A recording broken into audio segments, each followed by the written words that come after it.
नमस्कार मंडळी, स्वागत आहे तुमचं स्विंग ट्रेडिंग विथ एस के या नवीन मराठी यूट्यूब चॅनलवर. या चॅनलवर आपण शिकलो जाणार आहोत स्विंग ट्रेडिंग म्हणजे काय, स्टॉक कसे निवडायचे आणि कमी रिस्कमध्ये फायदा कसा कमवायचा हे सगळं, तेही अगदी सुलभ आणि मराठीमधून. सुरुवातीला आपण माहिती घेऊया स्विंग ट्रेडिंग म्हणजे काय.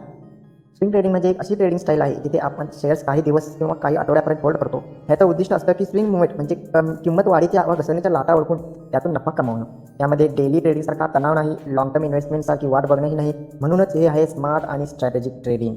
तर यामध्ये आपल्याला स्टॉक सिलेक्शन कसं करायचं आहे, तर आपण त्यासाठी वापरणार आहोत टिकरटेप ही प्रसिद्ध आणि युजर फ्रेंडली टूल वापरणार आहोत. स्टेप बाय स्टेप आपण माहिती घेणार आहोत. तर त्यामध्ये पहिली स्टेप आहे टिकरटेप.com वर लॉग इन करा. तुमचा जो काही जीमेल आय डी असेल त्यातून तुम्ही लॉग इन करू शकता. त्यानंतर तुम्ही स्क्रीनर या सेक्शनमध्ये जा आणि खालील फिल्टर जे मी तुम्हाला सांगणार आहे ते फिल्टर सेट करा.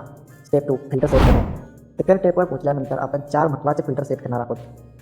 पहिला क्लोज प्राईस. इथे आपण कमीत कमी ₹100 किमतीचे स्टॉक आपण निवडणार आहोत. त्याच्या खालील स्टॉक अजिबात तुम्ही ट्रेडिंगसाठी घ्यायची नाही. त्यानंतर दुसरा डेली व्हॉल्यूम. यामध्ये आपण ग्रेटर दॅन 1 लाख असा व्हॉल्यूम सेट करणार आहोत, कारण जे आपण स्टॉक निवडणार आहे त्या स्टॉकमध्ये व्हॉल्यूम असणं खूप महत्त्वाचं आहे.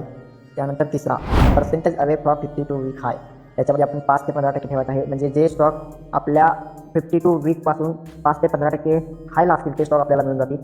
जसे जसे आपण फिल्टर लावत जातोय तसे तसे आपल्याला ते स्टॉकची आपली जी लिस्ट आहे ती कमी कमी होत असताना तुम्हाला दिसेल. त्यानंतर चौथा 1 मंथ परफॉर्मन्स वर्सेस निफ्टी. म्हणजे याच्यामध्ये ते पण आपल्याला 5 ते 15% ठेवायचं आहे. याच्यामध्ये आपल्याला ते स्टॉक निफ्टीच्या सोबत जे आपल्याला परफॉर्मन्स देत आहेत, निफ्टी जसा अपट्रेंडला जातो तसा ते पण अपट्रेंडला जातो, स्टॉक्स पण अपट्रेंडला जातात, असे स्टॉक आपल्याला इथं मिळून जातील. हे फिल्टर तुमच्यासाठी उच्च क्वालिटीचे स्टॉक्स देतील. स्टेप 3 स्टॉक एक्सेलमध्ये सेव्ह करणे. जे स्टॉक शॉर्टलिस्ट झाले आहेत त्याची एक यादी एका एक्सेल किंवा गुगल शीटमध्ये सेव्ह करा. त्यामध्ये शेअर्सचं नाव, त्याची करंट प्राईस, त्या डिलिव्हरी पर्सेंटेज ही माहिती लिहून ठेवा. हे आपल्याला पुढील ॲनालिसिससाठी उपयोगी पडणार आहे. Step 4 chart analysis. नंतर प्रत्येक स्टॉकचा चार्ट ओपन करा. तुम्ही TradingView किंवा investment.com हे वेबसाईट वापरून तुम्ही हे चार्ट ओपन करू शकता. त्याच्यामध्ये तुम्हाला चेक बघायचं आहे की 200 EMA वर कुठे सपोर्ट मिळते का, बुलिश कॅन्डलस्टिक पॅटर्न कुठे चार्टमध्ये तयार होत आहे का, जसे की इंगल्फिन हॅमर, मॉर्निंग स्टार. त्यानंतर तुम्हाला व्हॉल्यूम एंट्री झाला आहे का, हे सगळं तुम्ही त्या चार्टमध्ये शोधायचं आहे. त्यानंतर हे सगळं मिळून तुम्हाला एक क्लिअर एंट्री पॉईंट आणि रिस्क मॅनेजमेंट स्ट्रॅटेजी ठरवता येईल. शेवटी तर अशा प्रकारे आपण स्विंग ट्रेडिंगसाठी स्टॉक निवडतो. फिल्टर वापरून एक्सेलमध्ये व्यवस्थित रेकॉर्ड ठेवून चार्टवर तांत्रिक विश्लेषण करून हे सगळं तुम्ही योग्य पद्धतीने क्लिअर केलं तर कमीत कमी वेळेत चांगले रिटर्न तुम्ही मिळवू शकता.